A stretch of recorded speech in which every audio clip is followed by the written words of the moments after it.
తిరుమలలో ప్రసిద్ధి పాచికాల్వ గంగమ్మ తల్లి జాతర సందర్భంగా తిరుమలలో స్థానికులు వైభవంగా గంగమ్మ తల్లికి పసుపు కుంకుమ పట్టు వస్త్రాలతో ఊరేగింపుగా ఎన్డీఏ కూటమి నాయకులు మరియు ముఖ్య అతిథిగా విచ్చేసిన తిరుపతి ఎమ్మెల్యే ఆర్ఎన్ శ్రీనివాసులు, రాష్ట్ర యాదవ్ కార్పొరేషన్ చైర్మన్ మరియు టీడీపీ తిరుపతి పార్లమెంట్ అధ్యక్షులు జి నరసింహ యాదవ్, మాజీ MLA Mannuru Sugunamma, TTD board member Bhanuprakash Reddy, deputy mayor Arti Munikrishna, Tirupati cooperative bank మాజీ chairman Pulugoru Muralikrishna Reddy, Telugu Desam party senior నాయకులు శ్రీధర్ వర్మ, ఈతమాకుల హేమంత్ కుమార్ యాదవ్, దంపూరి భాస్కర్ యాదవ్, రాజు యాదవ్, రాఘవరాజు, జనసేన నాయకులు రాజారెడ్డి, కాళహస్తి బోర్డు మెంబర్ మురళి, మందలపు మోహన్ రావు, గెంజి సుధాకర్ రెడ్డి, శరత్ చౌదరి, కొండా కేశవరు, లక్ష్మీపతి తదితరులు పాల్గొన్నారు.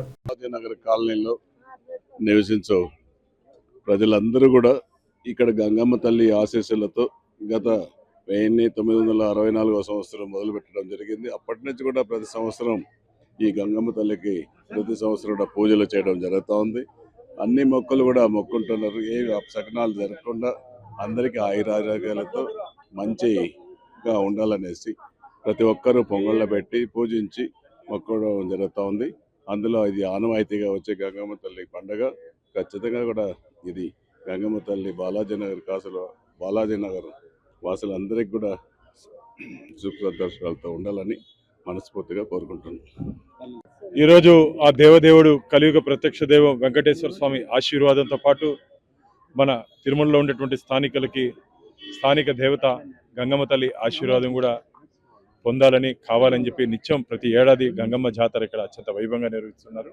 కాబట్టి ఆ గంగమ్మ వీరికి కావాల్సినటువంటి కోరికలన్నీ తీర్చి వీరి ఇష్టాలు వీరి కష్టాలు తొలగించే విధంగా ఉండాలని చెప్పి మనస్ఫూర్తిగా కోరుకుంటున్నా. గోవింద నారాయణ.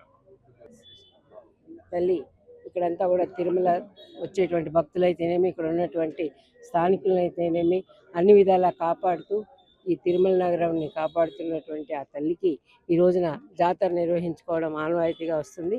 ఇక్కడ ఉన్నటువంటి స్థానికులు, అదేవిధంగా తిరుపతిలో ఉన్నటువంటి స్థానికులు అందరూ కూడా వచ్చి గంగమ్మ తల్లికి అత్యంత వైభవంగా ఈ జాతరను జరుపుకుంటాం. పాల్గొన్నటువంటి ప్రతి ఒక్కరికి కూడా మరి మన శాసనసభ్యులు ఆర్ఎన్ శ్రీనివాస్ సోదరులు కూడా ఇక్కడ ముఖ్య అతిథిగా విచ్చేశారు. అదేవిధంగా భానుప్రకాష్ రెడ్డి గారు కూడా విచ్చేశారు. అదేవిధంగా నరసింహ యాదవ్, అదేవిధంగా మన సిమన్ కృష్ణ ఉపమేయర్, ఇక్కడ రాజు, శ్రీధర్ వర్మ అంతా కూడా కమిటీ సభ్యులంతా కూడా హాజరై ఈ జాతరని అత్యంత వైభవంగా విజయవంతంగా నిర్వహిస్తున్నందుకు అందరికీ ధన్యవాదాలు.